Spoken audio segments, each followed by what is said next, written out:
Hi, ಎಲ್ಲರಿಗೂ ನಮಸ್ಕಾರ. Nalini Danesh cooking ಚಾನಲ್ಗೆ ಸ್ವಾಗತ.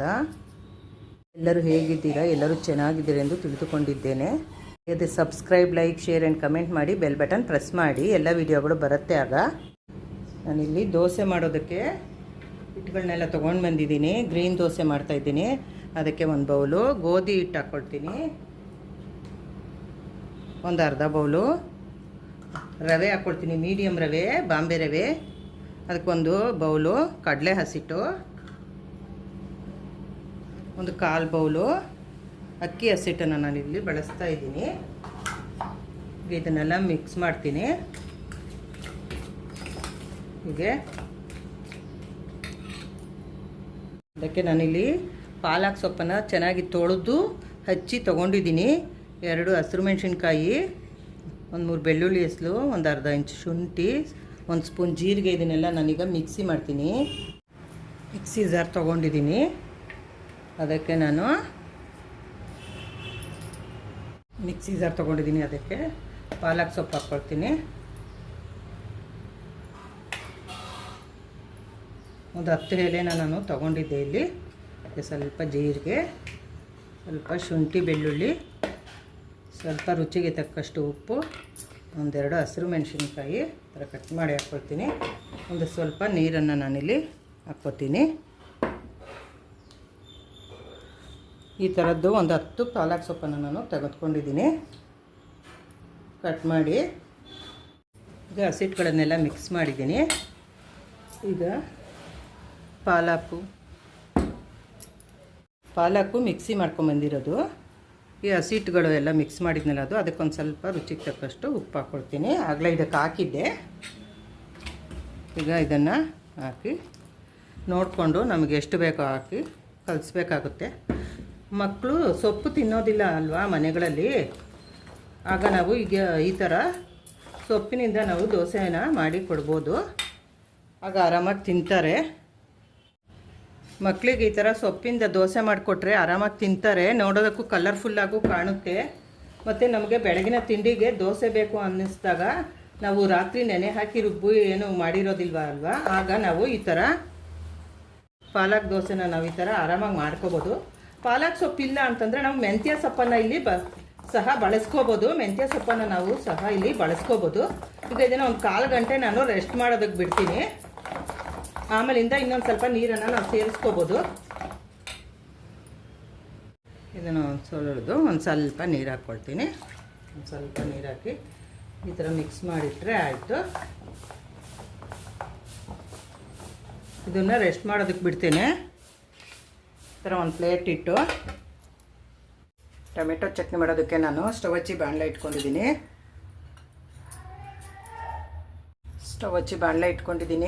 ಟೊಮೆಟೊ ಚಟ್ನಿ ಮಾಡೋದಕ್ಕೆ ಅದಕ್ಕೆ ಒಂದು ಸ್ವಲ್ಪ ಎಣ್ಣೆ ಹಾಕ್ಕೊತಾ ಇದ್ದೀನಿ.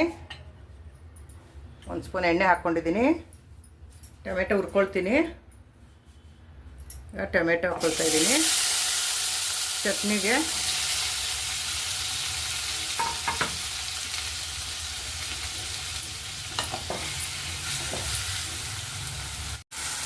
ಟೊಮೆಟೊ ಹುರ್ಕೊತಾ ಇದ್ದೀನಿ. ಇದಾಗಬೇಕು. ಇದಕ್ಕೆ ನಾನು ಒಂದು 6 ಬೆಳ್ಳುಳ್ಳಿ ಹೆಸರು, ಒಂದು ಅರ್ಧ ಇಂಚು ಶುಂಠಿ ಕಟ್ ಮಾಡ್ಕೊಂಡಿರೋದು ಹಾಕ್ಕೊಳ್ತಾ ಇದ್ದೀನಿ. ಇಲ್ಲಿ ದಪ್ಪದ ಒಂದು ಈರುಳ್ಳಿ ತೊಗೊಂಡಿದ್ದೀನಿ, ನಾನು ಕಟ್ ಮಾಡಿ ಇಟ್ಕೊಂಡಿದ್ದೀನಿ. ದಪ್ಪಗೆಡ್ಡೆ ಈರುಳ್ಳಿ ಎಲ್ಲ ಒಟ್ಟಿಗೆ ಹುರ್ಕೋತೀನಿ.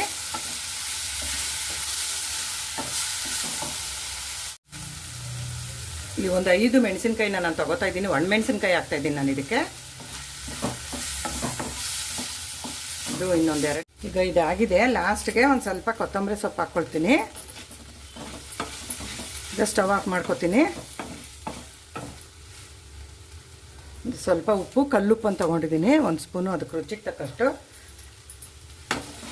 ಸ್ಟವ್ ಆಫ್ ಮಾಡ್ಕೊಳ್ತೀನಿ.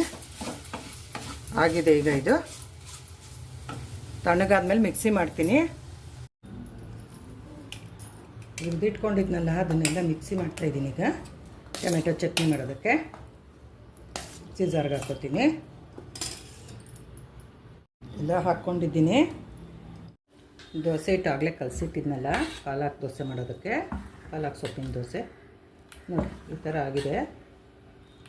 ಸ್ವಲ್ಪ ಇದಕ್ಕೆ ನಾನು ನೀರು ಸೇರಿಸ್ಕೊತೀನಿ. ದೋಸೆ ಹಿಟ್ಟಿನ ಅದಕ್ಕೆ ಮಾಡ್ಕೋಬೇಕು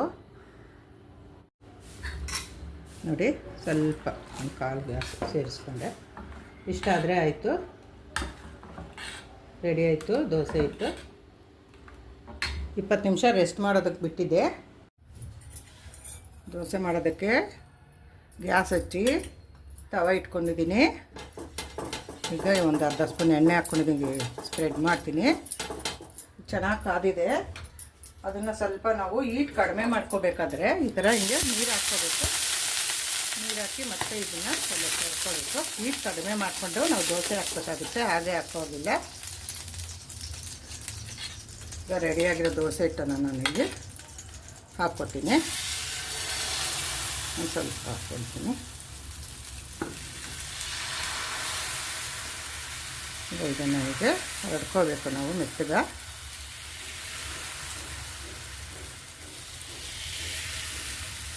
ಪಾಲಕ್ ಸೊಪ್ಪಿನ ದೋಸೆ ಈ ಥರ ಮಕ್ಳಿಗೆ ಮಾಡಿಕೊಡೋದ್ರಿಂದ ಅವರು ಸೊಪ್ಪುಗಳ ದೋಸೆ ತುಂಬಾ ಖುಷಿಯಿಂದ ತಿಂತಾರೆ. ನಮಗೆ ದಿಢೀರಂತ ನಾವು ದೋಸೆ ಮಾಡಬೇಕಾದಾಗ್ಲೂ ಈ ಥರ ನಾವು ದೋಸೆನ ಮಾಡ್ಕೋಬೋದು. ಒಂದು ಅರ್ಧ ಸ್ಪೂನ್ ಎಣ್ಣೆ ಹಾಕಿದ್ದೀನಿ. ಇದು ಮಕ್ಕಳಿಗೆ ದೊಡ್ಡವ್ರಿಗೆ ಎಲ್ಲರಿಗೂ ತುಂಬ ಒಳ್ಳೆಯ ತಿಂಡಿ. ನಾವು ರಾತ್ರಿ ಊಟಕ್ಕೂ ಮಾಡ್ಕೋಬಹುದು. ಬೆಳಗಾದರೆ ತಿಂಡಿ ಏನು ಮಾಡೋದು ಅಂತ ನಮಗೆ ಇರುತ್ತಲ್ವ, ಆಗ ಏನು ಮಾಡೋದು ಅಂತ ದೋಸೆ ಮಾಡಬೇಕು ಅಂತ ಅನ್ನಿಸ್ದಾಗ ನಾವು ಹೀಗೆ ದಿಢೀರಂತ ಈ ಥರ ಹಿಟ್ಟುಗಳನ್ನೆಲ್ಲ ಸೇರಿಸಿ ಸೊಪ್ಪನ್ನು ಸೇರಿಸಿ ಈ ಥರ ದೋಸೆ ಮಾಡ್ಕೊಳ್ಳೋದ್ರಿಂದ ಆರೋಗ್ಯಕ್ಕೂ ಒಳ್ಳೆಯದು. ನಮಗೆ ಬೇಕಾದಾಗ ನಾವು ಈ ದೋಸೆನ ಮಾಡ್ಕೋಬಹುದು. ಸಂಜೆ ಸ್ನ್ಯಾಕ್ಸ್ಗೂ ಈ ದೋಸೆನ ಮಕ್ಕಳಿಗೆ ನಾವು ಮಾಡಿಕೊಡ್ಬಹುದು. ಈಗ ನೋಡಿ ದೋಸೆ ಎಷ್ಟು ಚೆನ್ನಾಗಿ ಎದ್ದು ಬರ್ತಾ ಇದೆ. ತಿರುವಾಕೋತೀನಿ ನಾನು ಅದನ್ನು. ಇನ್ನೊಂದು ಅರ್ಧ ಸ್ಪೂನು ನಾನು ಎಣ್ಣೆ ಹಾಕ್ಕೊಳ್ತೀನಿ. ಎಣ್ಣೆ ಆದರೂ ಹಾಕ್ಕೋಬೋದು, ತುಪ್ಪ ಆದರೂ ಹಾಕ್ಕೋಬೋದು. ನಾನಿಲ್ಲಿ ಎಣ್ಣೆ ಹಾಕಿದ್ದೀನಿ. ದೋಸೆನ ಆಗಿದೆ, ಈಗ ತೆಕ್ಕೊಳ್ತೀನಿ. ಈಗ ಇನ್ನೊಂದು ದೋಸೆ ಹಾಕ್ಕೋತೀನಿ. ಒಂದು ಅರ್ಧ ಸ್ಪೂನ್ ಎಣ್ಣೆ ಹಾಕಿ ಸವರ್ಕೋತೀನಿ. ಈ ಥರ ಎಲ್ಲ ಸ್ಪ್ರೆಡ್ ಮಾಡ್ಕೊಳ್ಬೇಕು. ದೋಸೆನ ನಾನು ಹಾಕೋತೀನಿ. ಇಷ್ಟು ಚೆನ್ನಾಗಿ ಬರ್ತಾಯಿದೆ ದೋಸೆ ಎಲ್ಲನೂ, ತುಂಬಾ ಚೆನ್ನಾಗಿ ಬರ್ತಾಯಿದ್ದಾವೆ ನೋಡಿ. ದೋಸೆ ರೆಡಿಯಾಗಿದೆ. ಅದಕ್ಕೆ ರುಬ್ಬಿಟ್ಕೊಂಡಿದ್ನಲ್ಲ ಟೊಮೆಟೊ ಚಟ್ನಿ, ಅದನ್ನ ಇದಕ್ಕೆ ಹಾಕ್ಕೊಳ್ತಾ ಇದ್ದೀನಿ ಬೌಲ್ಗೆ. ಪಾಲಕ್ ದೋಸೆ ಮತ್ತು ಟೊಮೆಟೊ ಚಟ್ನಿಗೆ ಸೂಪರ್ ಕಾಂಬಿನೇಷನ್ನು. ನೀವು ಹೀಗೆ ಮಾಡಿ. ನೀವು ಈ ಥರ ದೋಸೆ ಮತ್ತು ಈ ಥರ ಚಟ್ನಿ ಮಾಡಿ ಹೇಗಿದೆ ಎಂದು ಕಮೆಂಟ್ ಮಾಡಿ ತಿಳಿಸಿ. ದೋಸೆ ನೋಡಿ ತುಂಬಾ ಸಾಫ್ಟಾಗಿ ಬಂದಿದೆ. ಎಷ್ಟು ಸಾಫ್ಟಾಗಿ ಬಂದಿದೆ ನೋಡಿ ದೋಸೆ. ತುಂಬಾ ಸಾಫ್ಟಾಗಿ ಬಂದಿದೆ ದೋಸೆ. ಮಕ್ಕಳಿಗೆ ತುಂಬ ಇಷ್ಟ ಆಗುತ್ತೆ ಈ ಥರ ದೋಸೆ ಮಾಡಿಕೊಡಿ. ನೋಡಿದ್ದಕ್ಕೆ ಧನ್ಯವಾದಗಳು.